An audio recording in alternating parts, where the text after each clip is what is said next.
Happy Republic day all of you. देखिए 15 अगस्त 1947 को हमारा देश आजाद हुआ था, लेकिन 26 जनवरी 1950 को गणतंत्र हुआ था। ठीक है, तो 26 जनवरी 1947 वाला सबको क्लियर रहता है कि आजादी मिला था। 1950 वाला गणतंत्र का मतलब कुछ लोगों में कंफ्यूजन रहता है। ठीक है, तो आज वही हमारा टॉपिक है कि ये स्वतंत्र और गणतंत्र, इंडिपेंडेंस और रिपब्लिक में अंतर क्या है। ठीक है,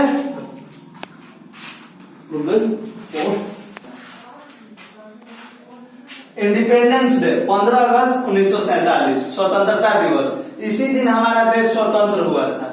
ठीक है, इस पर भी चर्चा करेंगे कि क्या रियल में स्वतंत्र हुआ था, इंडिपेंडेंस हुआ था या कुछ और भी बात है। ठीक, 26 जनवरी 1950 रिपब्लिक डे, इस दिन हमारे देश में हमारा संविधान लागू हुआ था। तब ये कौन सा डे है? कॉन्स्टिट्यूशन डे, मतलब संविधान दिवस।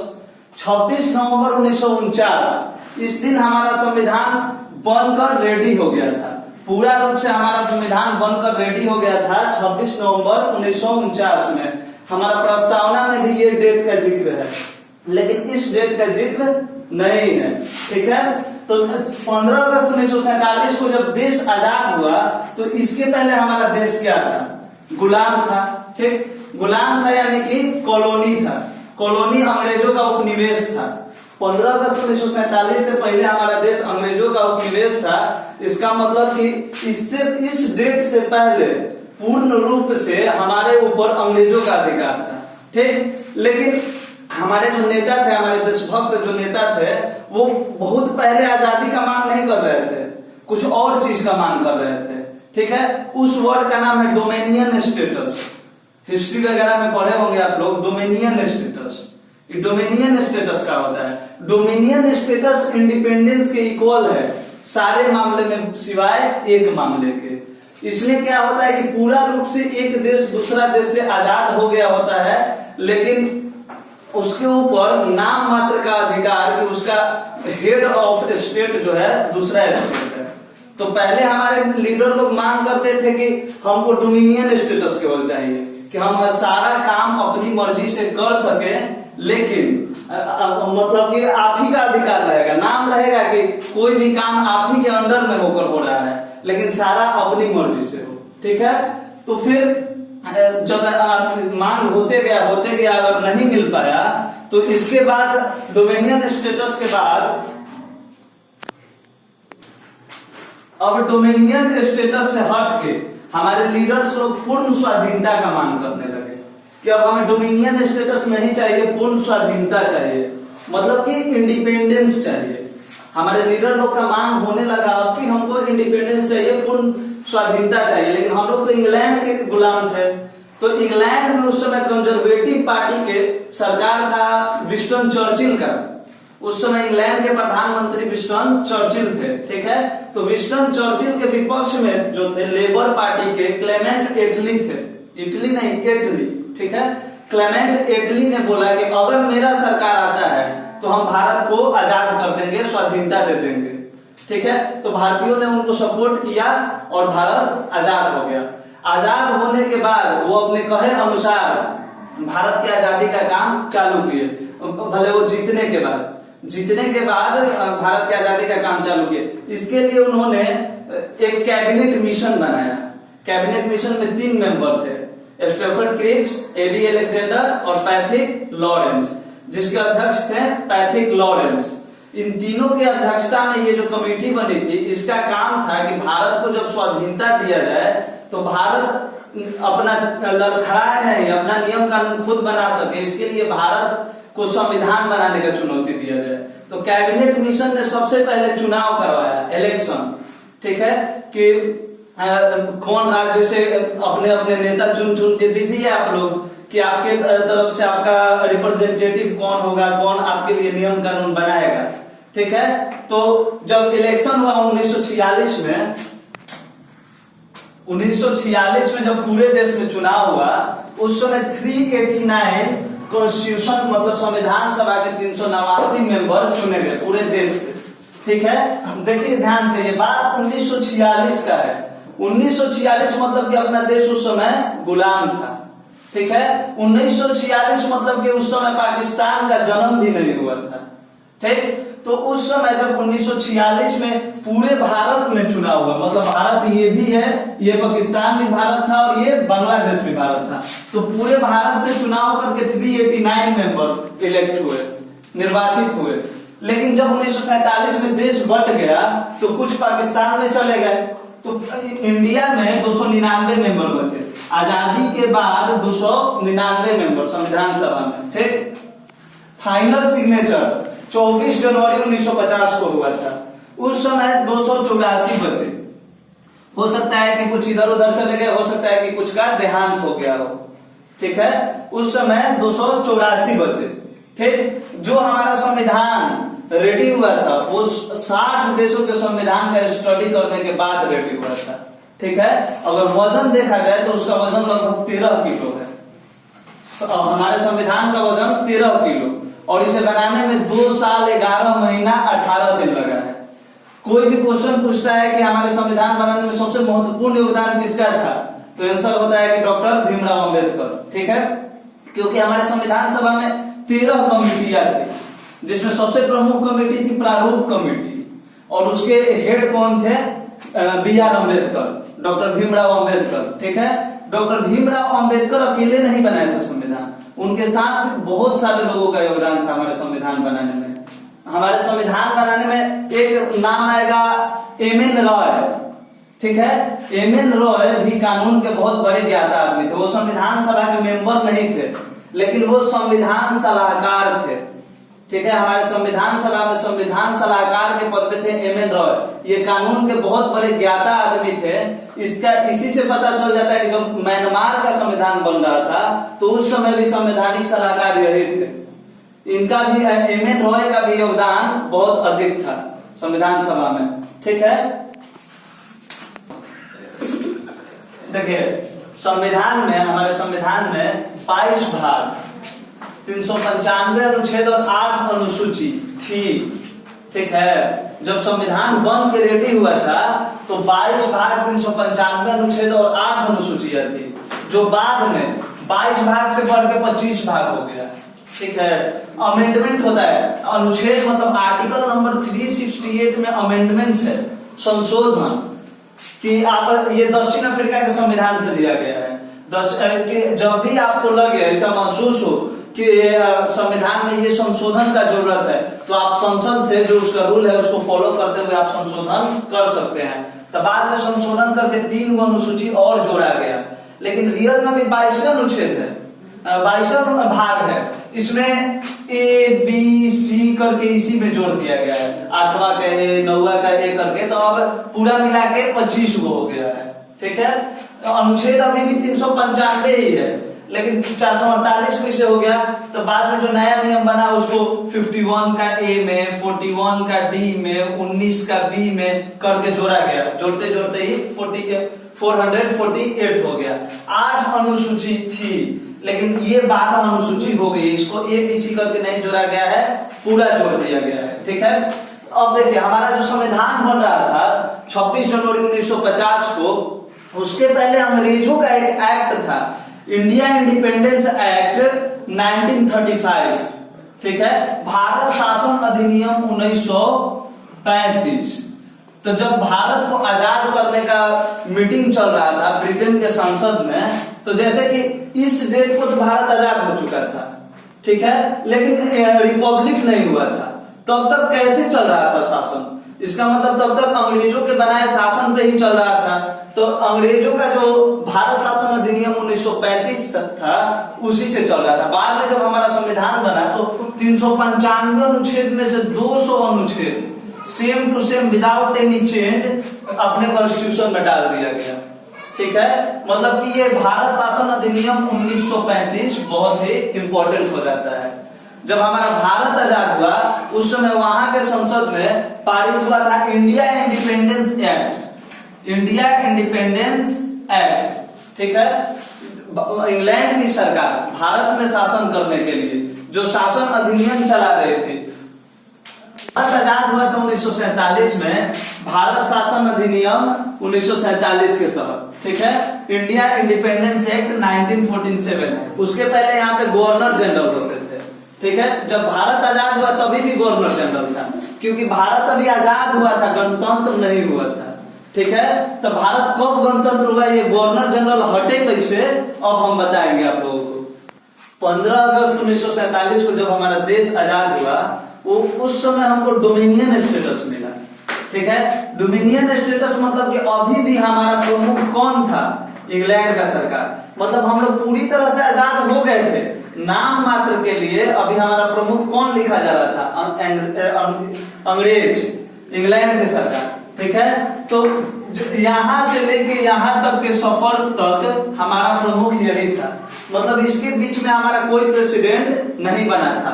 तब तक हमारे कॉन्स्टिट्यूशन का काम चल रहा था। कॉन्स्टिट्यूशन बन के रेडी हो गया 26 नवंबर 1949 को, ठीक, लेकिन इसको उस समय लागू नहीं किया गया। इसका कुछ ऐतिहासिक महत्व है, क्यों? क्योंकि 31 दिसंबर 31 दिसंबर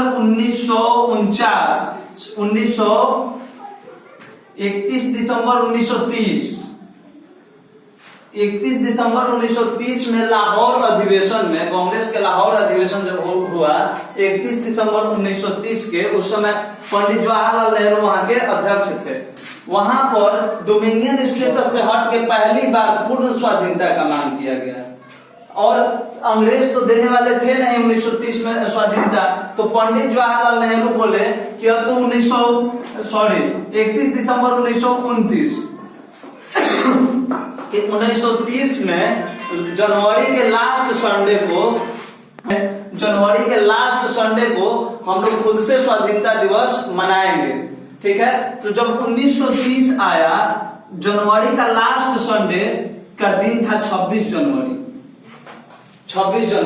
तो 26 जनवरी को इस दिन तय हुआ था कि रावी नदी के तट पे पहुंचकर लाहौर में हम लोग झंडा फहराएंगे, ठीक है। तो 26 जनवरी 1930 को वो लोग मान लिए थे कि हम लोग स्वाधीन हो गए। उस समय से 26 जनवरी को हमेशा झंडा फहरते आए, ठीक है। इसका ये ऐतिहासिक महत्व था कि 26 जनवरी 1930 को पहला बार झंडा फहराया गया था। उस समय से लेकर आते गया, लेकिन जब ये डेट तो मिल गया हमारा इंडिपेंडेंस डे, अगर इस डेट में हमारा संविधान लागू हो जाता, अगर इस डेट में, तो फिर ये डेट का महत्व नहीं होता 26 जनवरी का। इसलिए उस समय हमारा जो आर्टिकल था 394, उसमें ये डिसाइड किया गया कि हमारा देश 26 जनवरी 1950 से ही रिपब्लिक होगा, यानी कि गणतंत्र होगा, ठीक है। और आर्टिकल नंबर 335 में ये लिखा गया कि उसके पहले इंडिया इंडिपेंडेंस एक्ट 1935 के भारत शासन अधिनियम से ही हमारा शासन चलेगा, ठीक है।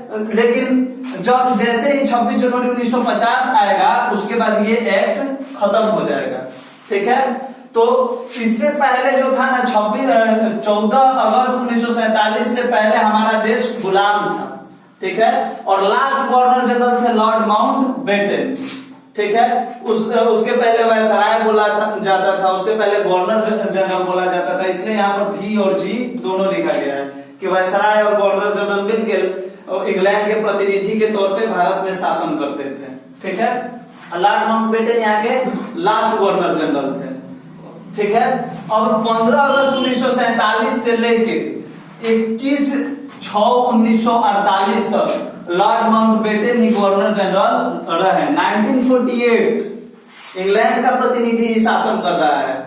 21/6/1948 तक अभी तक हमारे पास इंग्लैंड का ही प्रतिनिधि शासन कर रहा है। इसका मतलब हमारा देश अभी पूरी तरह से आजाद नहीं हुआ था 1947 में, केवल और केवल डोमिनियन स्टेटस मिला था, नाम अभी और शासन उसी लोगों का चल रहा था, ठीक है। 1948 के बाद गवर्नर जनरल बनाया गया पहला भारतीय को, सी राजगोपालाचारी को, ठीक है। लेकिन गवर्नर जनरल बनाया गया मतलब ये भी किसके अधीन थे? इंग्लैंड के सरकार के, ठीक है, क्योंकि अभी तक हमारा कॉन्स्टिट्यूशन पावर में नहीं आया था। इसलिए ये लास्ट गवर्नर जनरल जरूर है, भारतीय जरूर है, लेकिन ये भी किसके अधीन थे? इंग्लैंड सरकार के, ठीक है। उसके बाद जब 1950 आया, 26 जनवरी 1950 उस समय भारत का संविधान लागू हुआ और उस दिन से पावर में आया हमारा first president doctor Rajendra Prasad. ठीक है, first president doctor Rajendra Prasad 26 जनवरी 1950 को पावर में आए और उस दिन से हमारा देश गणतंत्र हुआ। ठीक है, अब ये पूछना चाहिए कि गणतंत्र क्यों जरूरी है, हमारा संविधान क्यों जरूरी है। जब देश आजाद हो गया तो सबको अपने मन से जीने देना चाहिए। ठीक है, लेकिन देखिए अगर हमारे पास संविधान नहीं रहेगा, चाहे अगर हम संविधान है भी हमारे पास, हम लोग उतना शिक्षित नहीं हुए अगर कि हम लोग समझ पाए, तो सरकारी आदमी से डरेंगे, कोई भी सरकारी पुलिस वाला कोई भी आके डरा के चल जाएगा। ठीक है, तो उसके लिए संविधान आपको अधिकार देता है कि आप इतना तक आप में आपका अधिकार है, इससे ज्यादा आप भी नहीं कर सकते और इससे ज्यादा कोई सामने वाला भी करता है तो आपके अधिकार का हनन हुआ। ठीक है, इसके लिए भाग 3 संविधान के भाग 3 अनुच्छेद 12 से 35 तक मौलिक अधिकार का जिक्र है। ठीक है, कि कोई भी इंसान का, कोई भी पब्लिक का क्या अधिकार है। ठीक है, मौलिक अधिकार का जिक्र संविधान के भाग 3 अनुच्छेद 12 से 35 के बीच में है। अगर कोई जेल में कैदी भी है तो उसका भी कुछ मौलिक अधिकार है, अगर आम पब्लिक भी है तो उसका भी मौलिक अधिकार है। क्वेश्चन आ जाएगा कि संविधान हमारे लिए क्यों जरूरी है, संविधान क्या है। ठीक है, तो हमारे अधिकारों का पूरा ब्यौरा लिखकर एक जगह रखा गया है, सभी के अधिकारों और कर्तव्यों को, तो उसको संविधान बोलते हैं। देखिए जब यहाँ पे संविधान लागू हुआ था 1949 में, आंशिक रूप से लागू हो गया था संविधान। ठीक है, पूरा रूप से नहीं, कुछ कुछ जरूरी प्रावधानों को लागू कर दिया गया था, जैसे सिटीजनशिप नागरिकता, जैसे इलेक्शन, क्योंकि चुनाव उस समय कराना था, इलेक्शन, सिटीजनशिप और कुछ कुछ भी जरूरी प्रावधानों को इस दिन लागू किया गया था। ठीक है, इसलिए जब हम संविधान की प्रस्तावना पढ़ते हैं तो उसमें साफ साफ लिखा हुआ है कि हम भारत के लोग। इसका मतलब ये होगा कि संविधान बनाने में कोई विदेशी नहीं आया था, भारतीय ही था, तो हम भारत के लोग। फिर ये डेट का भी जिक्र है कि 26 नवंबर 1949 को अंगीकृत, अधिनियमित, आत्म अर्पित करते हैं, मतलब कि इसी दिन को हम लोग संविधान को अपना लिए। ठीक है, भले लागू करेंगे 26 जनवरी 1950 को। ठीक है, तो ये सब था इसका फैक्ट।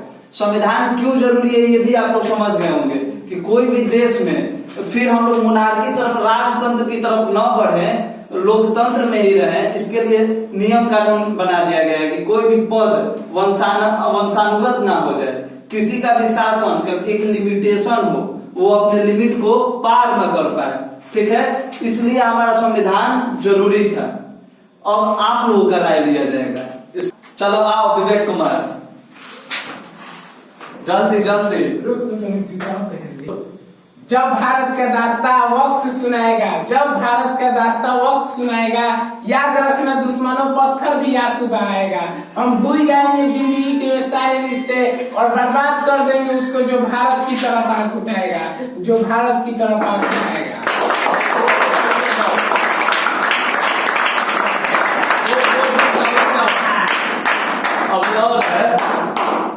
शेर के पंजे से कोई इसका जागीर छीन ले, शेर के पंजे से कोई इसका जागीर छीन ले, शिकारी के हाथ से कोई उसका शमशीर छीन ले, अगर हो किसी में मजाल तो हमसे हमारा कश्मीर छीन ले। सुनने पाकिस्तान में डाल गलत निगाहें मेरे भारत पर, सुनने पाकिस्तान में डाल गलत निगाहें मेरे भारत पर, लाहौर के बीजिंग में झंडा भारत का लहरा देंगे। तो नेक्स्ट बॉय कुंदन कुमार,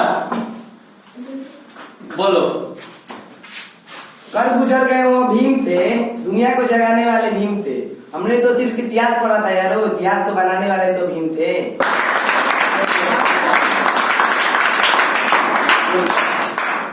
कुरान कहता है मुसलमान बनो, कुरान कहता है मुसलमान बनो, बाइबल कहती है ईसाई बनो, लेकिन बाबा साहब का संविधान कहता है इंसान बनो। नेक्स्ट कुणाल कुमार। आजादी की कभी शाम न होने देंगे, आजादी की कभी शाम न होने देंगे, शहीदों की कुर्बानी बदनाम न होने देंगे, बची हो जो एक बूंद भी लहू की, तब तक भारत माता का नीलाम न होने देंगे। कुमार आपको बुझा सके सिर्फ दम पानी में, आपको बुझा सके सिर्फ दम पानी में, हिंदुस्तान को झुका सके कांदम पाकिस्तानी में। Next student Akash Kumar. हिंदुस्तानी भट्टी में तो इतनी भी गर्मी नहीं, हिंदुस्तानी भट्टी में तो इतनी भी गर्मी नहीं जो पाकिस्तानी भट्टी में तो इतनी भी गर्मी नहीं जो हिंदुस्तानी मोम को पिघला सके। Next student Ayush Singh. Come on. जब हौसला बना लिया ऊंची उड़ान का तो फिजूल है कदम देखना पद आसमान का। तू डरना ना किसी भी यहीं से। चुनौती शुभम सिंह। आपकी मेहनत ही तो आपकी पहचान है, आपकी मेहनत ही तो आपकी पहचान है, वरना एक नाम के तो लाखों इंसान है। कुमार। ये नफरत बुरी है ना पालो इसे, ये नफरत बुरी है ना पालो इसे, इनमें खाली से निकालो इसे। ना तेरा ना मेरा ना इसका ना उसका, ये सबका वतन है संभालो इसे।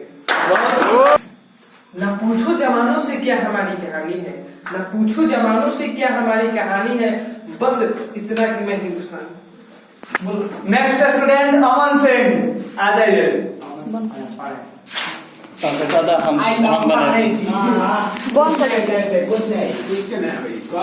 हेजा से नो प्ले होला कि हेजा से चालू में